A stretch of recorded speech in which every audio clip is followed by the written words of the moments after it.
Hello student, कैसे हो आप लोग। मैं यहाँ बात स्वागत करती हूँ आज आपके अपने चैनल सबसे मेरी क्लासेस में। तो आज का हमारा टॉपिक है इट और देयर का प्रयोग। आज हम इस वीडियो में कवर करने वाले हैं इट और देयर का प्रयोग कहाँ किया जाता है, कैसे किया जाता है, इन दोनों में डिफरेंस क्या है, सारे के सारे जो भी डिफरेंस आज क्लियर करने वाले, ताकि आप लोगों की कंफ्यूजन जो है इन दोनों को लेकर वो हमेशा के लिए सॉर्ट आउट हो जाए। तो प्लीज बने रहिए हमारे इस चैनल पर इस वीडियो के साथ में, और इस वीडियो को अंदर देखना ना भूलें। अगर आप लोग चैनल पर नए हो तो प्लीज चैनल को सब्सक्राइब करिए और बेल आइकन को प्रेस करना न भूलें, ताकि आप लोगों को हमारी हर आने वाली वीडियो का नोटिफिकेशन इजीली मिलता रहे।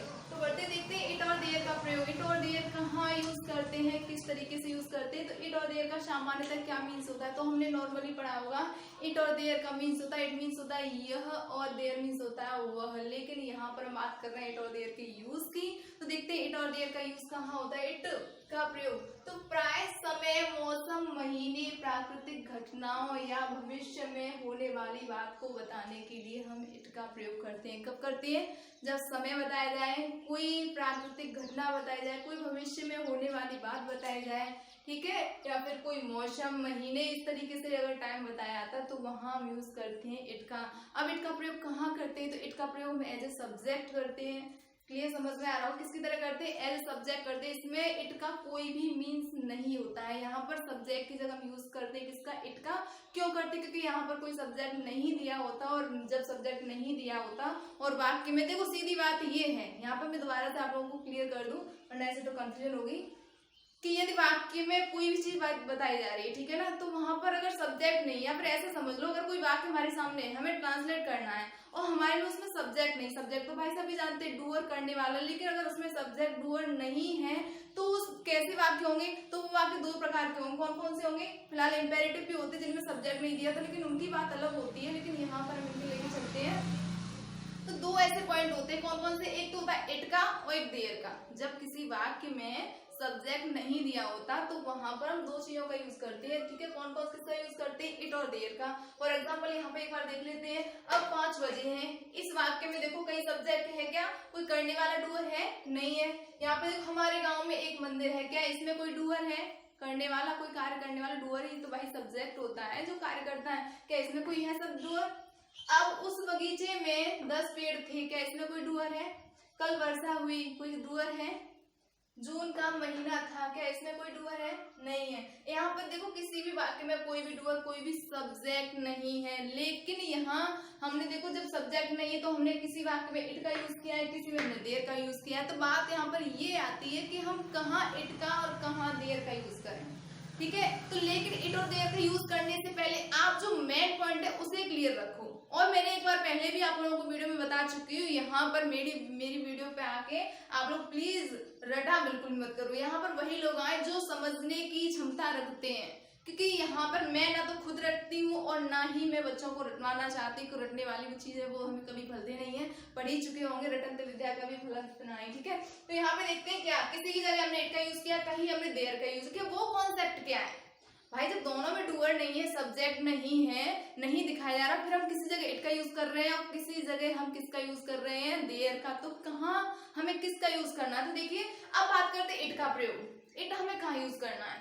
तो यदि किसी वाक्य में समय, घटना, मौसम, महीने, ठीक है, इस तरीके या प्राकृतिक घटनाएं, अगर इनका बोध होता है किसी वाक्य से तो वहां पर हम इट का यूज करते हैं एज ए सब्जेक्ट। किसका यूज करते हैं? इट का। लेकिन इसी की जगह पर सब्जेक्ट न दिया हो, लेकिन वाक्य में किसी वाक्य की उपस्थिति दर्शाई जाए, क्या दिखाई जाए? किसी वाक्य की उपस्थिति, या फिर वाक्य में किसी बात का होना या न होना दर्शाया जाए तो वहां पर हम यूज करते हैं देयर का, ठीक है। अब बात करते हैं कब हम देयर का यूज कैसे करते हैं। तो टेंस के अनुसार क्रिया। अब बात करें, हमने इट का या देयर का यूज तो कर दिया, लेकिन हमें जो वर्ब लगानी है वो हम कैसे लगाएंगे? तो हमारा भाई जो टेंस है हम उस टेंस के अनुसार हमें अपनी वर्ब यूज करनी है। फॉर एग्जांपल यार सिंपल प्रेजेंट है तो हम इज और आर लगाते ही हैं। और जैसे कि हम बात करें इट की, तो इट के साथ में तो भाई सिंगुलर आते हैं, तो इज, वॉज, इस टाइप की वर्ब आएंगी। लेकिन बात करें देयर की, तो देयर के साथ में हमारे इज सिंगुलर भी आती है और किस पे क्या आती है? हमारी प्लूरल भी आती है। तो वो तो हमारे वाक्य के कंटेंट पर डिपेंड करता है, वो भी देख लेते हैं। तो यहाँ पर इस तरीके से हमें वर्ब यूज करनी है। अगर बात करें हमारा कोई प्रेजेंट का परफेक्ट का टेंस हैज अब यूज करते थे, तो सेम उसी तरीके से यूज करना है। अब देखते हैं फॉर एग्जांपल यार एक बार लेते हैं। अब 5 बजे हैं, अब 5 बजे हैं, तो भाई क्या इसमें कोई सब्जेक्ट है? नहीं सब्जेक्ट है, तो सब्जेक्ट नहीं, हमें 2 चीज यूज करनी होगी सब्जेक्ट एज ए सब्जेक्ट के रूप में, क्या? इट और देयर। लेकिन पढ़ो थोड़ा, इसका सेंस निकालो। अब 5 बजे हैं, तो ये क्या दर्शाने की कोशिश कर रहा है? यहाँ पर ये दर्शा रहा है क्या? हमें समय, हमें टाइम बता रहा है। तो जहां टाइम बताया जाता है वहां पर किसका यूज करना है? इट का। तो हमें सब्जेक्ट की जगह इट लगा दिया। अब सेंटेंस में जानते हो भाई इट के साथ में टेंस है हमारा प्रेजेंट का, सिंपल प्रेजेंट का, तो यहाँ पर हम यूज करना है इज। इट इज बजे, कितने बजे? 5 o'clock, 5 बजे। कब बजे हैं? अभी, यानी अभी अभी 5 बजे हैं, तो नाउ। जून का महीना था, जून का महीना था, सब्जेक्ट इसमें भी नहीं है, लेकिन क्या? जून का महीना था। भाई क्या बता रहा है? ये भी समय बता रहा है, महीने वाला टाइम बता रहा है। तो जहां महीने वाला टाइम अभी पढ़ चुके हैं ना, जहां प्राय समय, मौसम, महीने, प्राकृतिक घटनाएं, दिन, इस टाइप के जो टाइम बताता है, समय में ही आ जाएगा भाई। ये सब कुछ है, आपके दिन है, महीने हैं, घंटे हैं, ये सब कुछ किस में आ जाएगा? समय में आ जाएगा। लेकिन फिर भी मैंने क्लियर थोड़ा सा तोड़ के लिख दिया ताकि जो भी जिसको भी समझ में ना आए वो अच्छे से समझ लें। तो यहाँ पे क्या है? जून का महीना था, तो ये भी क्या समय दर्शा रहा है, ठीक है? समय कैसे दर्शा रहा है? महीने के रूप में। तो यहाँ भी हमें किसका यूज करना है? इट का, तो हमने इट यूज कर दिया। अब बात करें क्या? हमारा टेंस है पास्ट का, तो पास्ट में हम किसका यूज करें? इट के साथ हम वॉज यूज करेंगे। It was month of June. विद्यालय जाने का समय हो गया है, या विद्यालय जाने का समय है। तो भाई ये भी क्या हमारे इंगित कर रहा है? समय के दर्शाने की। और भाई हमें समय बता रहा है कि क्या हो गया? विद्यालय जाने का समय हो गया। यहाँ भी हम किसका यूज करेंगे? इट का यूज करेंगे। तो इट इज, ठीक है। अब क्या है? समय हो गया। टाइम किसका? जाने का, टू गो। ये क्या है हमारी?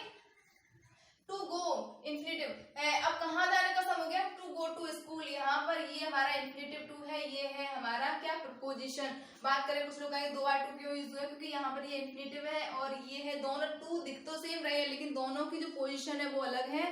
जो फर्स्ट टू है ये है हमारा इन्फिनिटिव का कार्य कर रहा है, जहां पर ये वाला टू है वो किसका कार्य कर रहा है? हमारा प्रपोजिशन का। तो it is time to go to school, या जाने का समय है, यानी जाने का समय हो गया विद्यालय, या विद्यालय जाने का समय है, कुछ भी बोल सकते हो। कल गर्मी होगी, यानी भविष्य में कोई बात होने वाली उसकी ओर वर्णन कर रहा है। क्या? गर्मी, मौसम के बारे में बता रहा है कि भाई आज तो थोड़ा मौसम सही है, लेकिन कल क्या? कल गर्मी होने वाली है। तो कल वहां पर भविष्य को यूज कर रहा है। यहाँ भी हमारा किसका यूज होगा?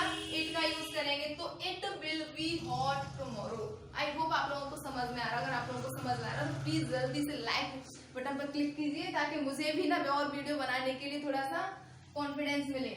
हमारे गांव में एक मंदिर है।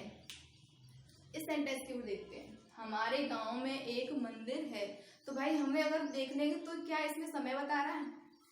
कोई घटना बता रहा है? नहीं बता रहा। क्या यहाँ पर कोई महीने बताए हैं उसने?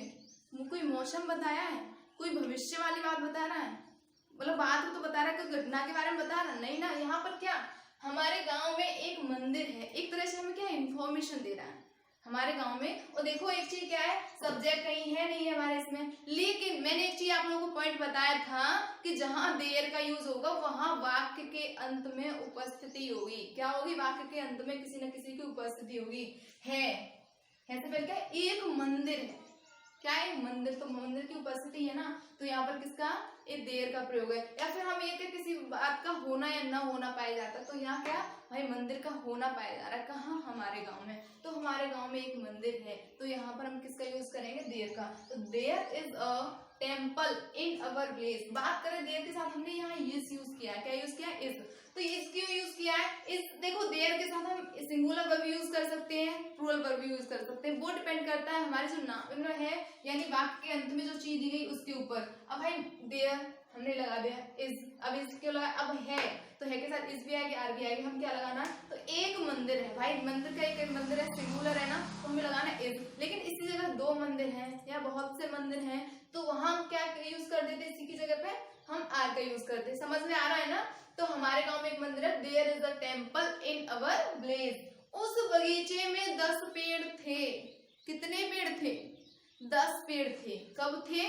भाई थे, कभी पास्ट की बात बता रहा है, या फिर वो देख के आया होगा, जो भी था। देयर हमने यूज किया। अब हम क्या है? थे। कितने? 10 पेड़। तो 10 पेड़ थे भाई। अगर में एक पेड़ था तो वो हमारा सिंगुलर में चला जाता, वॉज यूज कर देते। लेकिन यहाँ प्लूरल बता रहा है कैसे? क्योंकि 10 पेड़ थे भाई, 10 हो गए तो प्लूरल में पहुंच गए ना। तो there were 10 trees in that garden, उस बगीचे में कल वर्षा हुई। कल वर्षा हुई, ये क्या बता रहा है बताइए, इट और या देयर। तो कल वर्षा हुई, ये मौसम, ये घटना के प्राकृतिक घटना। वर्षा क्या है भाई, आंधी आएगी। आज क्या आएगी, आज आंधी आने वाली है। आज कल बहुत गर्मी थी, ठीक है, मुझे बहुत, यानी उस टाइम ना, या फिर ये कहूँ वह 2019 की बात है, या फिर इस तरीके से समय के बारे में बताए, कोई घटना के बारे में बताए, तो सारे के सारे इट के पास चले जाते हैं। अब देखो कल वर्षा हुई, तो क्या है, वर्षा क्या है, वर्षा का होना पाया जा रहा है, लेकिन है क्या है वर्षा भाई, एक प्राकृतिक घटना है। तो यहाँ पर जहाँ प्राकृतिक घटना है हमें यूज करना है इट का। तो पहले तो हमने इट लगा दी। अब सेंटेंस में जानो, कल वर्षा हुई यानी पास्ट की बात बता रहा है, पास्ट में वर्षा हो चुकी है, ठीक है ना, वर्षा हुई तो यानी पास्ट डेफिनेट में जा रहा है। जहां पास्ट डेफिनेट में जाएगा तो अफर्मेटिव है, तो हमें लगानी है सेकंड फॉर्म। तो सेकंड फॉर्म, इट रेन्ड, कब हुई वर्षा, कल, ठीक है, तो क्लियर हो गया होगा। अब कुछ बच्चों के माइंड में एक चीज आ रही होगी कि मैंने अभी ये बोला है कि देयर का प्रयोग वहां करते हैं मोस्टली जहां पर वाक्य के अंत में उपस्थिति दी होती है। तो अभी कहेंगे चलो यहाँ पर मंदिर की उपस्थिति दी है, तो यहाँ भी तो भाई टाइम की उपस्थिति दी है, फिर यहाँ पर इट का यूज और यहाँ पर देयर का यूज क्यों, क्वेश्चन बन सकता है ना।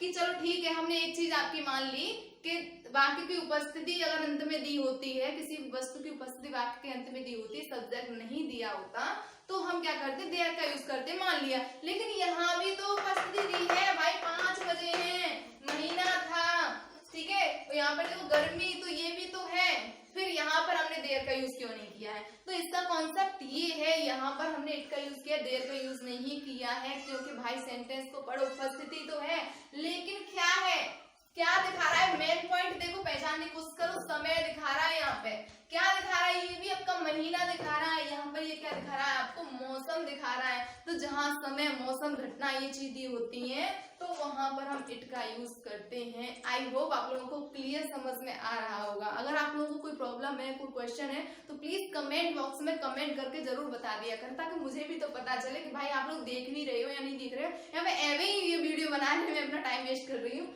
अब देखते हैं, ये तो हमारा नॉर्मल था अफर्मेटिव में। अगर वाक्य में नेगेटिव हो, वाक्य हमारा नेगेटिव होता है, तो हमें क्या करना, कुछ भी नहीं करना होता। जैसे हम वर्ब के बाद में नोट लगा देते हैं, वर्ब के बाद में नोट लगाकर हमें क्या नेगेटिव बना देते हैं। अगर बात करें इंटेरोगेटिव की, तो वर्ब को भाई सबसे पहले रख दो। फॉर एग्जाम्पल अब 5 बजे हैं, मान लीजिए होता 5 नहीं बजे हैं, तो हम क्या कर देते, यहाँ पे नोट लगा देते। क्या 5 बजे हैं, तो इसको आगे रख के पीछे क्या लगा देते, क्वेश्चन मार्क लगा देते।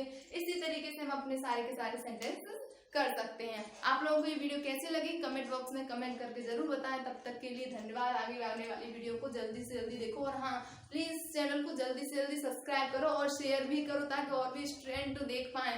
तब तक वीडियो देखने के लिए आप सभी का बहुत बहुत धन्यवाद।